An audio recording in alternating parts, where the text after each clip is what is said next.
সবচাইতে latest version হচ্ছে এই ট্রান্সজেন্ডারিজম। সুস্থ পুরুষ তার বায়োলজিক্যাল গ্রোথকে হরমোন দিয়ে স্টপ করে দিয়ে আল্লাহ তাআলা অশ্লীলতাকে নিষেধ করেছেন। কোন জিনিসকে? সবাই বলুন কোন জিনিসকে? যত ধরনের, যত টাইপের, যত ক্যাটাগরির অশ্লীলতা হতে পারে সব অশ্লীলতাকে হারাম করেছেন কে? ফাহশা মানে কি? কথায়, কাজে, আচরণে, কমেন্ট, ফেসবুকের কমেন্টসে যত ধরনের নোংরামো আছে, যত ধরনের অশ্লীলতা আছে, এটাকে আরবিতে বলে ফাহশা। এটাকে কি বলে? রাব্বুল আলামিন বলেন, কুল ইন্নামা হাররামা রাব্বিয়াল ফাওয়াহিশা মা যাহারা মিনহা ওয়া মা বাতান। ও নবী, আপনি বলে দেন আমার রব প্রকাশ্য, অপ্রকাশ্য, স্পষ্ট কিংবা অস্পষ্ট, দৃশ্যমান কিংবা অদৃশ্যমান সব অশ্লীলতাকে হারাম করেছেন। সব ধরনের অশ্লীলতা হারাম, সব ধরনের। আল্লাহ তাআলা আমাদেরকে অশ্লীলতা থেকে বাঁচায়, অশ্লীলতা থেকে তিনি আমাদেরকে হেফাজত করুক, পড়েন আমিন। এবার বলেন, আমাদের সমাজে অশ্লীলতা আছে না নাই? চট্টগ্রামে নাই? আমি কই নাই, ওনারা বলে আছে।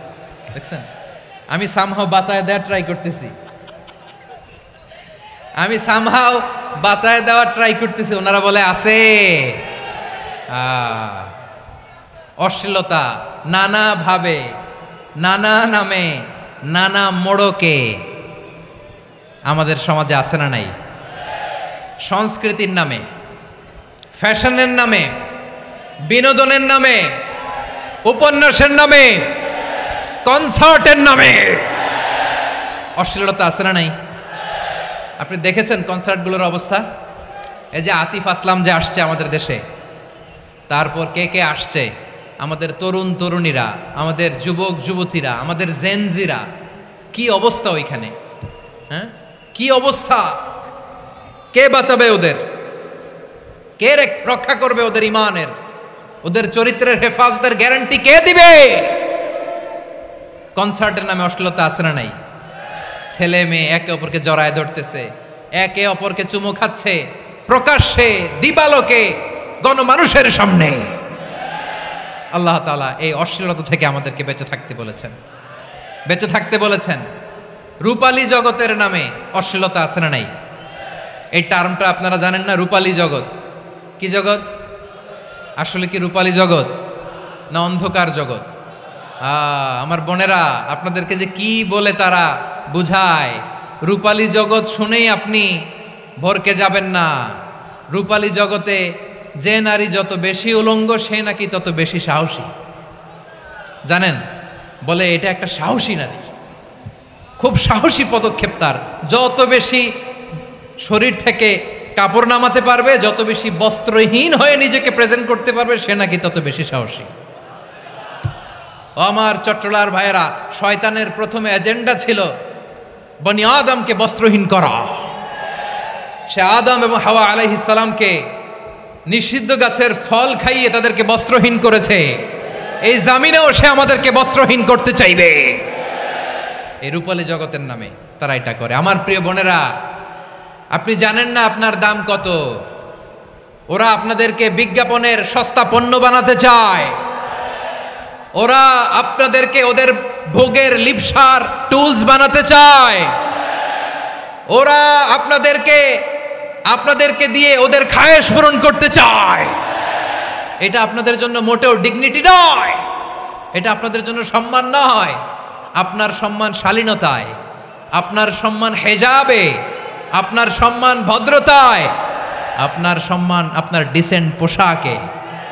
পোশাক বলে দেয় এই নারীটা ভদ্র না অভদ্র। পোশাক বলে দেয় এই মেয়েটা কোন ঘরের মেয়ে। আওয়াজ করে বলেন ঠিক কিনা? আপনি জানেন না, আপনার এই সস্তা পণ্য বানায়, ভোগের পণ্য, বিলবোর্ডে আপনাকে উলঙ্গ করে উপস্থাপন করে। এই অশ্লীলতার সাথে ইসলামের কোনো সম্পর্ক। এজন্য আল্লাহ বলেন, আমি অশ্লীলতাকে হারাম করেছি। অশ্লীলতাকে হারাম করার প্রথম কারণ হলো এর মাধ্যমে মানবতাকে অপমানিত করা হয়। কারণ মানুষের সম্মান মানুষের পোশাকে। মানুষ যখন পোশাকহীন হয়ে যায়, বস্ত্রহীন হয়ে যায়, তার সম্মান কমে যায়। ঠিক কিনা? অশ্লীলতাকে হারাম করার প্রথম কারণ হচ্ছে মানুষ মানুষকে অপমান করে। একটা নারী, সে তো সম্মানিত, নারী যে কত সম্মানিত নারীর এটা বুঝেই নাই। বিশ্বনবী বলেন আর দুনিয়া কুল্লুহা মাতা ওয়া খায়রু মাতা'আদ দুনিয়া আল মারআতুস সালিহা। আমার বোনেরা, 5টা প্যান্ডেলে আপনারা এলইডিতে আমার আলোচনা শুনছেন, আমি জানি। আপনাদের এই গর্ভ যে কত দামি আপনি জানেন না। আপনার পেট থেকেই আসবে আগামী দিনের সালাহুদ্দিন আল আইয়ুবী। আপনার পেট থেকেই আসবে অনাগত দিনের ইমাম মাহদী আল মুনতাজার। আপনার পেট থেকেই আসবে অনাগত দিনের ফয়সাল, ওয়াসিম, মুগ্ধ, আবু সাইদের মতো বীর যোদ্ধা।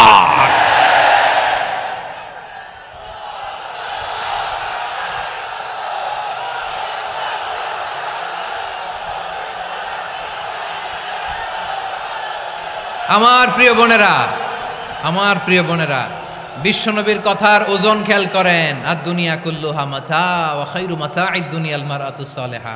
দুনিয়ার সবকিছুই অ্যাসেট, এর মধ্যে সবচেয়ে দামি অ্যাসেট নেককার নারী। আপনার গর্ভ যে কত দামি আপনি জানেন না। নিজের সময়টাকে কাজে লাগান, কোরআন পড়েন, সুন্নাহ পড়েন। আপনার অনেক দায়িত্ব ঘরে। You are the MD of your family. একটা family it's a very big institution. পরিবার একটা অনেক বড় প্রতিষ্ঠান। And you are the MD of your institution. আপনি এই পরিবারের MD, managing director of your family. এখানে আপনার কত দায়িত্ব। আপনি ছেলেমেয়েদেরকে তারবিয়া করবেন। আপনি আপনার স্বামীর জন্য ঘরটার জান্নাতের নীর বানাবেন। আপনার জন্য জান্নাতের ডুপ্লেক্স বাড়ি ওইখানে তৈরি করে রাখবে কে? আপনি যে কত দামি আপনি জানেন না। নারীদেরকে আল্লাহ বানিয়েছেন উচ্চতর করে, নিম্নতর নয়। নারীদেরকে ছোট্ট জিনিস দিলে এটার বড় করে দেয়। নারীদেরকে ভ্রূণ দিলে, শুক্রাণু দিলে নারী এটারে বাচ্চা হিসেবে উপহার দেয়, ঠিক কিনা? বিয়ের মাধ্যমে স্বামী যখন তার শুক্রাণু তার স্ত্রীকে উপহার দেয়, স্ত্রী রিটার্নে কি উপহার দেয়? ফুল ফর্ম বেবি, মানব সন্তান। দেখছেন, আপনি দিলেন একটু, উনি দিছে বিশাল। আপনি যদি নারীকে বাজার এনে দেন, নারী এটাকে সুস্বাদু খাবারে রূপান্তর করে দেয়। আপনি তাকে একটা মুচকি হাসি দিয়ে দেন, সে তার কলিজা দিয়ে দেয়। কিন্তু যদি আপনি তার মনে কষ্ট দেন, সে আপনার জীবনকে জাহান্নাম বানায়া দেয়। খবর আছে। নারীর মন বুঝতে পারলে নেয়ামত, বুঝতে না পারলে কিয়ামত। ঠিক কিনা বলেন? আমার প্রিয় বোনেরা, আপনি যে কত দামি আপনি জানেন না। জানেন না আপনি কত দামি, অনেক দামি আপনি। আপনাদেরকে যেন ভোগের সস্তা পণ্য বানাতে না পারে আপনাদেরকে সচেতন থাকতে হবে, সজাগ থাকতে হবে, কনসার্ন থাকতে হবে। শয়তানের ওই হাতছানির দিকে আর নজর দেওয়া যাবে না। তাহলে কেন আল্লাহ তাআলা এই ফাহশা অশ্লীলতাকে হারাম করলেন? 1 নাম্বার, এতে হিউম্যান ডিগনিটি কমে। 2 নাম্বার, এতে মানুষের অধিকার নষ্ট হয়। আপনি বিয়ে করেছেন, এরে পরকিয়া করেন, ওর সাথে এরকম আছে না নাই? স্ত্রীর অধিকার নষ্ট করেছেন। আপনি বিবাহ সম্পর্কে আবদ্ধ হয়েছেন তার সাথে, আপনি পরকিয়া করেন ওই ছেলের সাথে, আপনি আপনার হাজবেন্ডের সাথে বিট্রে করেছেন। এজন্য আল্লাহ অশ্লীলতাকে হারাম করেছেন। অশ্লীলতাকে হারাম করার আরেকটা কারণ হচ্ছে আল্লাহ তাআলা এই হিউম্যান জেনারেশনকে এটাকে প্রিজার্ভ করতে চায়। হিফজুন নাসল, এটা মাকাসিদুশ শরিয়ার অনেক গুরুত্বপূর্ণ একটা মাকাসিদ, অনেক গুরুত্বপূর্ণ। আপনার নাসল, আপনার জেনারেশনকে সংরক্ষণ করা। এই যে আসতেছে ফেব্রুয়ারি, কত ফেব্রুয়ারি জানো? এটা কি বিশ্ব ভালোবাসা দিবস? হ্যাঁ, কি দিবস? এই বিশ্ব ভালোবাসা দিবসের সাথে মুসলমানদের কোনো সম্পর্ক নাই। আমার প্রিয় ভাইরা, এই যে আপনি অবৈধ সম্পর্কে জড়ালেন, কেন আল্লাহ অশ্লীলতাকে হারাম করেছে দেখেন। বলতেছিলাম যে এটা আপনার নাসল, আপনার জেনারেশন, আপনার লিনিয়েজ, আপনার বংশকে প্রিজার্ভ করা। কে কার বাবা, কে কার মা, বাবা মা জানা, প্রজন্মকে প্রিজার্ভ করা, এটা ইসলাম ওয়াজিব করে দিয়েছে।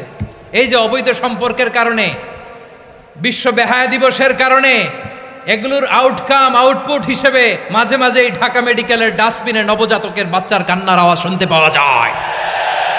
চট্টগ্রাম মেডিকেলের ডাস্টবিনে নবজাতকের কান্না শুনতে পাওয়া যায়। বীর চট্টলার মুসলমানেরা বুঝতে পারলে আওয়াজ করে বলেন, এই যে চট্টগ্রাম মেডিকেলে যে নবজাতকটা পাওয়া গেল, ওর বাবাকে আমাকে বলেন, ওর বাবাকে, ওর মাকে, ও কোন ফ্যামিলির সন্তান কেউ জানে? আপনি হিউম্যান ডিগনিটিকে অপমান করেছেন না? আপনি তার ভবিষ্যৎকে অন্ধকার করেছেন না? আপনি তার লিনিয়েজকে প্রশ্নবিদ্ধ করে দিয়েছেন না? এই জন্য আল্লাহ তাআলা অশ্লীলতাকে আমাদের জন্য হারাম করে দিয়েছেন। পড়েন সুবহানাল্লাহ। এই জন্য রাব্বুল আলামিন বলেন, কুল ইন্নামা হাররামা রাব্বিয়াল ফাওয়াহিশা মা যাহারা মিনহা ওয়া মা বাতান, প্রকাশ্য অপ্রকাশ্য সব অশ্লীলতাকে হারাম ঘোষণা করে দিয়েছে কে? আবার দুনিয়ার বুকে যারা অশ্লীলতার প্রসার করে তাদের জন্য শাস্তি মজুদ রেখেছে কে? রব্বুল আলামিন বলেন, ইন্নাল্লাযীনা ইউহিব্বুনা আন তাশিআল ফাহিশাতু ফিল্লাযীনা আমানু লাহুম আযাবুন আলীমুন ফিদ দুনিয়া ওয়াল আখিরাতি ওয়াল্লাহু ইয়ালামু ওয়া আনতুম লা তা'লামুন। নিশ্চয়ই যারা বিশ্বাসীদের মাঝে অশ্লীলতার প্রচার প্রসার করতে চায় তাদের জন্য আমি মর্মন্তুদ শাস্তি প্রস্তুত করে রেখেছি, দুনিয়াতেও রেখেছি, আখিরাতেও রেখেছি। ঘোষণাটা কার?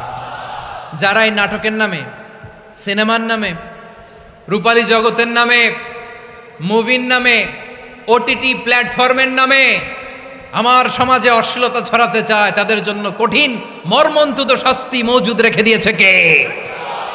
ও আমার বোনেরা, এখনো আপনি জাগবেন না? এখনো আপনার চিন্তার দুয়ারে এখনো নাড়া পড়ে নাই? ওরা আপনাকে উলঙ্গ বানাতে চায়, ওরা আপনাকে আইটেম গার্ল বানাতে চায়। এজন্য ইসলাম অশ্লীলতাকে হারাম করেছে। হারাম।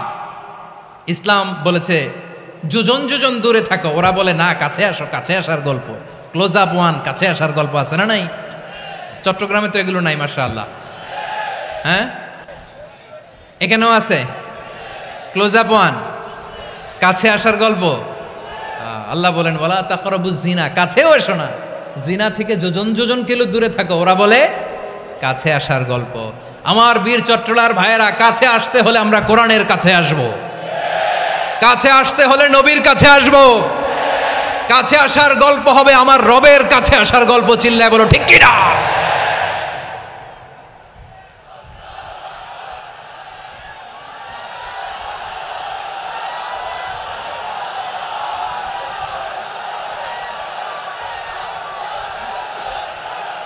বসুন বসুন আমার ভাইয়েরা। তাহলে অশ্লীলতার সাথে আমাদের কোনো সম্পর্ক? সবাই বলতে পারেননি, আওয়াজ করে বলুন, অশ্লীলতার সাথে আমাদের কোনো সম্পর্ক?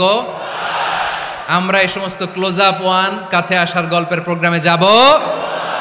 আমরা কোন ধরনের অশ্লীল কন্টেন্ট সোশ্যাল মিডিয়ায়, টিভিতে দেখব? দেখতে নারী, সুস্থ নারী, আসলেই সে দিব্যি একজন নারী, বলে আমি মনে মনে পুরুষ। সবচেয়ে ভয়ঙ্কর অশ্লীলতার সবচাইতে লেটেস্ট ভার্সন হচ্ছে এই ট্রান্সজেন্ডারিজম। সুস্থ পুরুষ তার বায়োলজিক্যাল গ্রোথকে হরমোন দিয়ে স্টপ করে দিয়ে সে সার্জারি করে নারী হতে চায়, সুস্থ নারী পুরুষ হতে চায়। পুরুষ পুরুষের প্রতি সেক্সুয়ালি আকর্ষণ বোধ করে। এটা লূত আলাইহিস সালামের কওমের মধ্যে ছিল। এটাকেও আল্লাহ কোরআনে ফাহিশা বলেছেন। ওয়ালুতান ইয ক্বালা লিকাওমিহি আতাতুনাল ফাহিশাতা মা সাবাকাকুম বিহা মিন আহাদিম মিনাল আলামিন। লূত আলাইহিস সালাম বললেন, তোমরা কি এমন এক অশ্লীল কার্যক্রমে ডুব দিলে নাকি যেটা গোটা বিশ্বের কেউ কখনো করে নাই, তোমরাই প্রথম করেছো। পড়েন নাউযুবিল্লাহ। এই পশ্চিমের এই রোগ আমার দেশে যেন আসতে না পারে, আমাদের সজাগ থাকতে হবে। প্রিয় ভাইরা, চিল্লায় বলেন ঠিক কিনা? পশ্চিমের অবস্থা ভয়ঙ্কর। পাশ্চাত্যে আমি যুক্তরাষ্ট্রে ছিলাম অনেক দিন, কয়েক মাস, বিভিন্ন স্টেটে ঘুরেছি। গার্ডিয়ানরা উদ্বিগ্ন, ছেলে মেয়েদেরকে, ছোট্ট ছেলে মেয়ে, ওদেরকে জিজ্ঞেস করে তুমি how do you feel right now inside yourself, তুমি ভিতরে ভিতরে কেমন ফিল করো, তোমার কি ছেলে ছেলে লাগে না মেয়ে মেয়ে লাগে? আচ্ছা বলেন, এই ছোট্ট বাচ্চাটা ওকে এগুলো জেন্ডার অ্যাসাইনমেন্ট বলতে এগুলো কিছু বুঝে? এইভাবে মিসগাইড করা হচ্ছে। কৌতূহল বশত ছোট্ট ছেলে যদি বলে আমার তো মেয়ে মেয়ে লাগে, তখন বলে যে না তুমি মেয়ে, ছেলে না। মা বাবা বাধা দিলে ওকে আলাদা গভর্নমেন্ট হাউসে নিয়ে যায়। ভয়ঙ্করতম অবস্থা। আমরা একটা সময়ে শুনতাম যে হুজুর আমার ছেলেটা খুব ভালো, হাফেজে কোরআন, আল্লাহওয়ালা, হুজুর আমার ছেলে দাড়ি রাখছে, আল্লাহওয়ালা। হুজুর আমার ছেলে 5 ওয়াক্ত সালাত জামাতের সাথে পড়ে, তার মানে আল্লাহওয়ালা। পশ্চিমে যে আমি কি শুনছি জানেন? ওরা বলে হুজুর আমার ছেলেটা ইউনিভার্সিটির একটা মেয়ের সাথে প্রেম করে, ও খুব আল্লাহওয়ালা, হুজুর দোয়া করবেন। এর কারণ ওদের কাছে আল্লাহওয়ালার ক্রাইটেরিয়া হচ্ছে হুজুর আমার ছেলেটা আরেক ছেলের পছন্দ করে নাই, আমার মেয়েটা আরেক মেয়েকে ভালোবাসে নাই, এজন্য আমার ছেলেটা আল্লাহওয়ালা, হুজুর ওর জন্য একটু দোয়া করে দিয়েন। কি চ্যালেঞ্জ ওরা ফেস করতেছে। ওনার ছেলে যে আরেক ছেলেরে বিয়ে করবে না, এটাতেই উনি খুশি যে আলহামদুলিল্লাহ আমার ছেলেটা একটা মেয়েরে ভালোবাসে, আমার মেয়েটা একটা ছেলেরে ভালোবাসে, মানে এটা খুব আল্লাহওয়ালা। নাউজুবিল্লাহ পড়তে পারলেন না? এজন্য অশ্লীলতার সাথে আমাদের কোনো সম্পর্ক